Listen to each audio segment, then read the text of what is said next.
Tata Alexei के share में एक जबरदस्त क्रैश देखने को मिला है। ओवरऑल 10,000 तक एक टाइम पे इसका कंपनी का शेयर पहुंच गया था और आज 5500 55,000 इस रेंज में यहाँ पर चल रहा है। तो लगभग 50% की गिरावट अपने ओवरऑल ऑल टाइम हाई से यहाँ पर देखी है और 3 साल में लगभग ना के बराबर रिटर्न्स है। एक टाइम पे मल्टी बैगर रिटर्न से शेयर ने दी थी, जहां पर इन नो टाइम ये 10,000 तक पहुंच गया था 1,000 2,000 की वैल्यू से। अब 3 साल से कंसोलिडेशन चल रही है। काम क्या करती है ये कंपनी, पहले वो समझ लेते हैं। तो देखिए, टेक्नोलॉजी कंपनी है। अब ये कंपनी आपकी जो बड़ी इन्फोसिस, टीसीएस, इन कंपनी से थोड़ी अलग कंपनी है। टेक्नोलॉजी कंपनी ये भी है, आईटी कंपनी ये भी है, लेकिन ये हार्डकोर आईटी की जो टेक्नोलॉजी है वो प्रोवाइड करती है। वहीं जो बाकी हमारी बड़ी आईटी सर्विसेज कंपनी है वो आईटी से रिलेटेड सर्विसेज ज्यादा प्रोवाइड करती है। ये एक मेजर डिफरेंस आपको इस कंपनी में और टीसीएस में, जो टाटा ग्रुप की ही दूसरी कंपनी है, उसमें देखने को मिलेगा।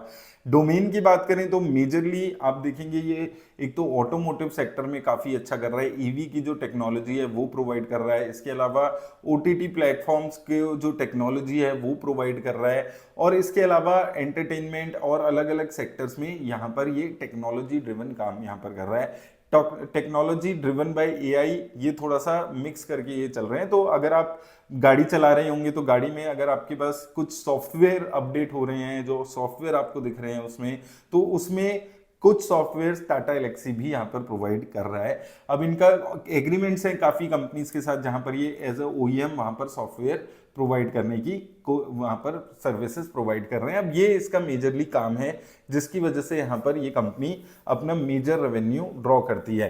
अब और डिटेल में अगर हम बात करें तो देखिए, यहाँ पर अगर आप बात करेंगे automotive, media, communication and health care, ये सभी में ये सर्विसेज प्रोवाइड करती है। किस टाइप की सर्विसेज, वो हमने ऑलरेडी बात कर ली है। सॉफ्टवेयर डेवलपमेंट और उससे रिलेटेड सर्विसेज प्रोवाइड करती है। अभी अगर हम इसकी फाइनेंशियल्स पे चलते हैं तो देखिए, यहाँ पर अभी स्टेबिलिटी आपको देखने को मिलेगी। 2023 में, दिसंबर 2023 में क्वार्टरली 914 करोड़ के आसपास की सेल्स थी और आज 2 साल बाद लगभग सितंबर के जो रिसेंट नंबर्स आए थे उसमें भी लगभग 900 करोड़ की ही सेल्स थी। तो थोड़ी सी सेल्स जो है वो म्यूटेड होती हुई नजर आई है, ग्रोथ कम हो गई है।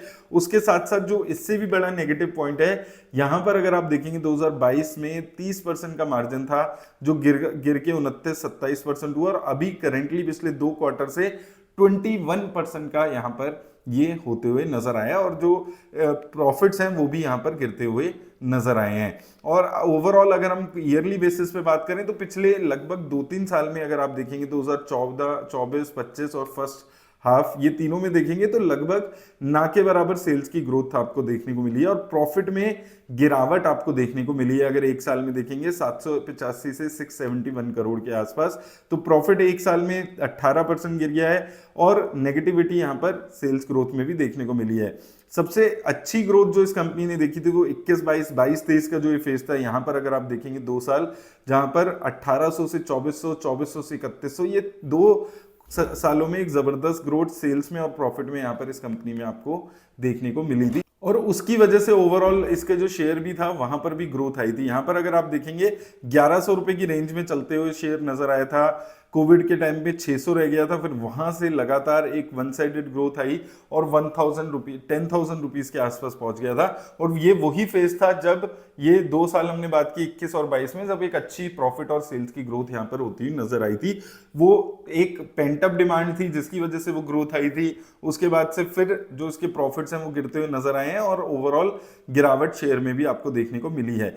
और प्राइस टू अर्निंग की बात करें तो देखिए, एक टाइम था जब बहुत ज्यादा कुछ ग्रोथ नहीं आ रही थी, इसकी प्राइस टू अर्निंग 14-15 पे थी, देन 100 के आसपास पहुंच गई और अब करेक्शन होते होते 50 के आसपास प्राइस टू अर्निंग पहुंच गई। और मुझे लगता है कि अभी भी थोड़ी सी हायर लेवल पे यहां पर इसकी प्राइस टू अर्निंग्स है, जो कि हिस्टोरी से मैच नहीं होगी। और साथ में प्राइसिंग की बात करें तो देखिए 3 साल के लो पर चल रहा है लगभग, और मुझे लगता है नीचे लेवल पे 4700, 4600 की सपोर्ट का काम करने वाले हैं और अभी थोड़ी सी जो कंसोलिडेशन है वो इस कंपनी में और लंबी चल सकती है। लेकिन पॉजिटिव बात क्या है, यहाँ पर कंपनी की मैनेजमेंट के हिसाब से जो रिसेंटली अभी कमेंट्री आई थी उसके हिसाब से H2 जो है वो बेटर रहेगा H1 के लिए से, लेकिन कितना बेटर रहेगा, कितनी ग्रोथ आएगी, वो भी अभी कंपनी ने कमेंट नहीं किया है। तो नेक्स्ट क्वार्टर काफी क्रूशियल हो जाता है ऐसी कंपनीज के लिए कि यहां से और ग्रोथ आपको देखने को मिलेगी या स्टेबिलिटी इस कंपनी में आती हुई नजर आएगी। ओवरऑल नीचे के लेवल पे 47 4600 एक की सपोर्ट के काम करने वाले हैं और ऊपर यहाँ पर 5000 5500 ये इस रेंज में ये शेयर कंसोलिडेट अभी होते हुए नजर आ रहे हैं। तो अंटिल एंड अनलेस बहुत ज्यादा ग्रोथ नहीं आती है, प्राइस टू अर्निंग ऑलरेडी 50 के आसपास है, तो थोड़ा सा कंसोलिडेशन फेज में अभी ये शेयर और चल सकता है। लेकिन याद रखिए किसी भी तरह की इन्वेस्टमेंट की राय नहीं है। धन्यवाद।